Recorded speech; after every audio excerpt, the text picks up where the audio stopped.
All right, let's do this. If you've got a quiz on Canada breathing down your neck, then you are in exactly the right place. This is going to be your ultimate cram session. We are going to power through all the must-know facts, the figures, the stories, everything you need to absolutely ace that test. You ready? Let's jump in.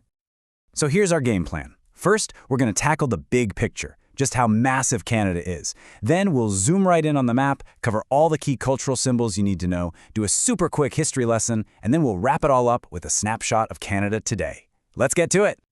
First up, Canada's size. And look, these are the big, flashy numbers that are almost guaranteed to pop up on your quiz, so you're going to want to pay close attention. Seriously, think of these as free points. Okay, let's lock this one in your brain right now. When it comes to landmass, Canada is the second largest country in the entire world. The only one bigger is Russia. It's sprawling. We're talking nearly 10 million square kilometers. So if you see a question asking for its rank, the answer is number 2. Easy. So how many oceans does Canada touch? The magic number is 3. You've got the Atlantic on the east coast, the Pacific way out west, and the chilly Arctic Ocean up north. And you know, fun fact, this also gives Canada the longest coastline in the world, by far. So just remember that number, 3. And here's another number you gotta know. That border Canada shares with the United States, it's not just long. It is the longest international border on the entire planet. It stretches for about 8,900 kilometers. That is a huge, huge distance. Okay, so we've got the scale down. Now let's actually look at the map itself.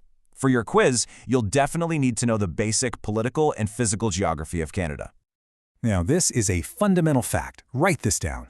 Canada is made up of 10 provinces and 3 territories. You have to memorize those numbers. That's 10 provinces, mostly clustered in the south where it's warmer, and then 3 absolutely vast, sparsely populated territories up in the north. Whatever you do, don't get them mixed up. All right, let's talk water for a second. The longest river in the whole country? That's the Mackenzie River, way up in the Northwest Territories. The largest inland body of water is the gigantic Hudson Bay. And of course, a huge chunk of the natural border with the U.S. is formed by the Great Lakes. These are all prime quiz material. Okay, time for a little pop quiz inside our prep session. Let's see if this one rings a bell. What Canadian city is famously known as the polar bear capital of the world? Go on, take a guess. And the answer is Churchill, Manitoba. If you got that, nice job.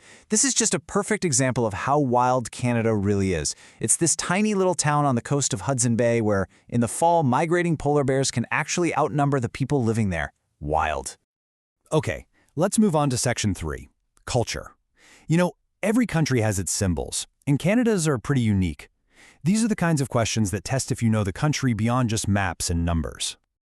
All right. These are the non-negotiables. You just have to know these. The colors of the Canadian flag are red and white. The national anthem is O Canada. And their big national holiday, Canada Day, is celebrated every single year on July 1st. Got it? Good. So, why the beaver? I mean, it might seem like a kind of a funny choice for a national animal, right? But it's actually deeply, deeply rooted in Canada's history. The country's entire early economy was built on the fur trade, and the beaver pelt was the absolute most valuable thing you could get. It literally helped build the nation. And here's a classic trivia question designed to trip you up. The Royal Canadian Mounted Police, you know, the Mounties, they did not get their nickname from patrolling mountains. Nope, it's way simpler. It's because they were famous for riding horses, they were a mounted police force. That's it. Now, if your quiz asks for a major Canadian cultural event, the Calgary Stampede is a fantastic answer. It's this massive, 10-day rodeo and festival out in Alberta, and it's all about celebrating Canada's Western heritage. They even call it the greatest outdoor show on Earth. Here's a really fun one that connects 2 of Canada's biggest passions, coffee and hockey. Before he founded that iconic coffee chain we all know, Tim Horton was actually a professional hockey player in the NHL.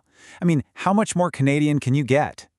Okay, Section 4, History. We're going to do a whirlwind tour here. This is not a deep dive, just the absolute highlights you're going to need for that test. So this timeline shows you 3 super crucial points. First, way back around the year 1000, it was the Vikings who were the first Europeans to land in Canada. But the most important date, if you remember one date, make it this one, is July 1st, 1867. That's Confederation. It's the birthday of modern Canada. And hey, there's our friend the beaver, officially getting its title in 1975.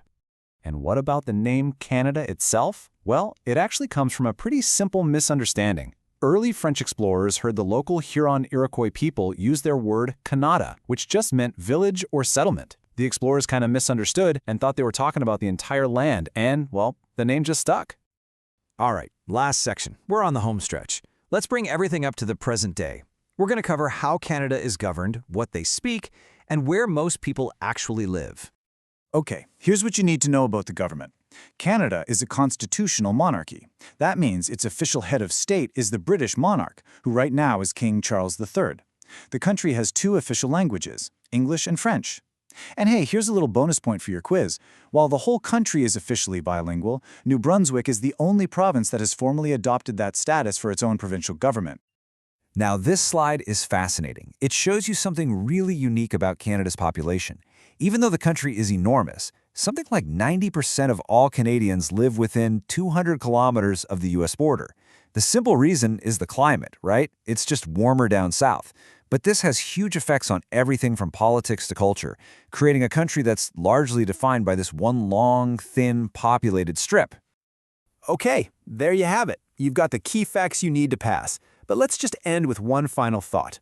Beyond all the numbers and the names, what single thing that we've talked about today, its vast size, its unique culture, its history, do you think truly defines what Canada is? It's something to think about after you ace that quiz. Good luck! You've got this!